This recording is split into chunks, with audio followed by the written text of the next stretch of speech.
Hello everyone and welcome to Buttered Gaming. This is your host, Buttered Toast III, and today coming to you from Magic the Gathering Duels of the Planeswalkers 2012. Now, with this game here, I have played it before, as you will see when I go into campaign. I have played up to this point here, but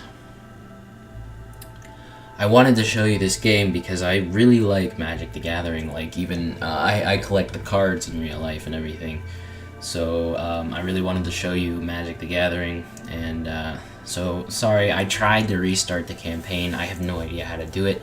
If there is a way, I'm sorry, I just don't know. So what I'm going to do is I'm just going to replay all the battles through, and I haven't gotten all that far in it.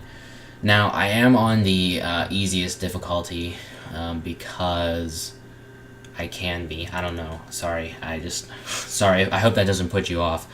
But that's how it's going to be. So I do have a bunch of the decks unlocked already because I have been playing and everything. So sorry about that. But I guess here we go. So we go into campaign, and our first battle will be tutorial. Learn the basics of Magic the Gathering.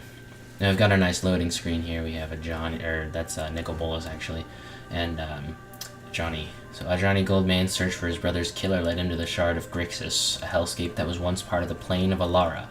The dragon Nicol Bolas awaited him. Ooh, cool. Alright, so we'll continue. And here we are. Your avatar. You are a Planeswalker, a powerful mage who casts spells and summons creatures. Cool beans. Opponent's avatar. Duel other Planeswalkers to gain power and glory. So we've got Soren Markov over here. Alright, so we've got, let me just start my timer here. Alright, there we go. And, let's see. So this game is played in turns, and each turn has several phases. You play cards during your main phases and attack with your creatures during the combat phases. Alrighty. Your hand. You begin the game with a hand of 7 cards. At the start of each of your turns, you draw 1 card. Awesome. Use the mouse to select Centaur Courser. Use the mouse wheel to zoom on the selected. Okay, there we go. So we've got Centaur Courser. It's a converted mana cost of 3. We have Creature Centaur Warrior. It's a Magic 12 card, of course, because this is Duels of the Planeswalkers 2012. There's the flavor and his power. So we'll just zoom back out. You can play 1 land on each of your turns. Once on the battlefield, lands give you the mana you need to cast your spells. Alright, so we'll play 1. I don't have enough mana to play either of these. I have a couple Centaur Coursers, and I used to use a Duskdale Worm, actually. So he'll play a Swamp, I guess. Alright, there we go. Awesome. And it's going to go through his main phase, and now we're on his second main phase, and now we are at his end step. So I've drawn a card, and we've got Runeclaw Bear. Oh, good, it's a 2. Alright, so you've drawn a creature that costs 2 mana to cast. Before you can cast your Runeclaw Bear, you'll need to play another forest. Click a forest in your hand to play it. There we go. And now, I have 2 mana, you'll need to cast a Runeclaw Bear. Click the Runeclaw Bear in your hand to cast it. Tapping. When you use mana from a land, that land becomes tapped until the end of the turn. Awesome. And now we're in my main phase. I can't attack with it yet because of Summoning Sickness. So we've got Soren's turn. On Soren's second turn, he plays another Swamp. Alrighty, so there's our second Swamp. Let's see if, I guess he doesn't have enough to play anything, which is good because now I can attack him and not worry about it. So we've got another Forest here. I'll play this first. Okay. Your turn has 2 main phases, one before combat and 1 after combat. You can cast spells during one or both main phases. Click continue to enter your battle phase. But I don't want to. I want to play the Centaur Courser. Wait. Come on. During your combat phase, you can attack your opponent with your creatures. Click on Replay Bar to start attack with it.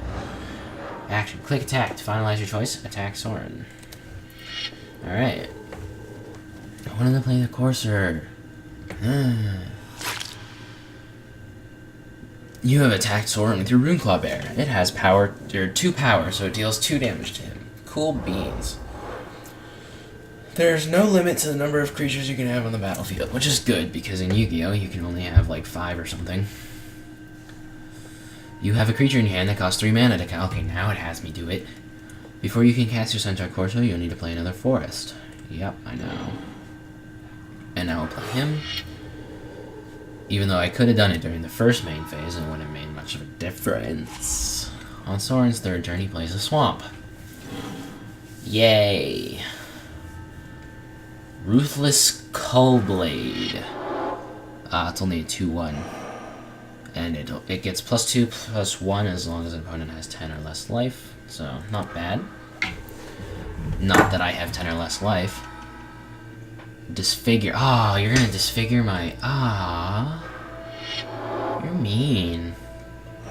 So disfigure, we've got target creature gets -2/-2 until end of turn. So that gets rid of my Runeclaw Bear. Yep, I know. Because it's a 2/2, which is alright since I still have my Centaur Courser and he still has that. So my turn, we can play a Trained Armadon, which is only a 3/3. It doesn't do much. So we've got to play one of these. I don't want to enter my battle fate. Come on. Just let me play. During your combat phase, you can attack your opponent with your creatures. Click on Centaur Courser to attack with it. Click attack to finalize your choice and attack Soren. So now he's got the chance to block here with his little guy. I guess he doesn't block with his little guy. Alright, so Soren. Yeah, I know. I could have done that before. Just let me play the land. I need another one on the field. Yeah, now you tell me. It's a good idea to play a land on each of your turns. With more mana, you'll be able to cast bigger spells in later turns. Good job. I didn't think about that. Soren's turn. On Soren's fourth turn, he plays a swamp and then attacks you with Ruthless Cullblade. Alrighty. I'd like to block with the Trained Armadon. Can you not block with Summoning Sickness? Yeah, I can, see? If you have an untapped creature in the battlefield, you can assign it to a block creature. Like, okay, that's what I'll do. I'll click on him and block this guy. And I'll block. There we go. At the same time, Trained Armadon deals 3 damage to Ruthless Cullblade. So since Ruthless Cullblade only has 1 toughness, 3 damage is enough to destroy it. Goes to Soren's graveyard. That was a bad move, Soren. Alright, it remains on my battlefield. Continue. And at the end of the turn, any damage dealt to creature is removed. Next turn, Soren will have to deal 3 damage to Trained Armadon if he wants to destroy it. And boom, end of the turn. Alright, so now we've got a Giant Growth. I guess it wants me to enter my combat phase first, I guess. And then you can choose your any untapped creature. Okay, I will attack with both of them. The goal of the game is to reduce your opponent's life to 0 or below. If you attack with both your creatures, you'll deal the most damage possible. So I'll attack, and now... Hey, I want to use Giant Growth. Alright, so now I'll use Sword... Yeah. Click Stop Timer. There, timer stopped, and now I'll go Giant Growth on this guy. And, yep. Why does Giant Growth resolve before Soren's last gasp? I don't know, but it's okay with me. It'll become a 6/6, so then it resolve and reduce it to 3/3 again, so it's fine. And...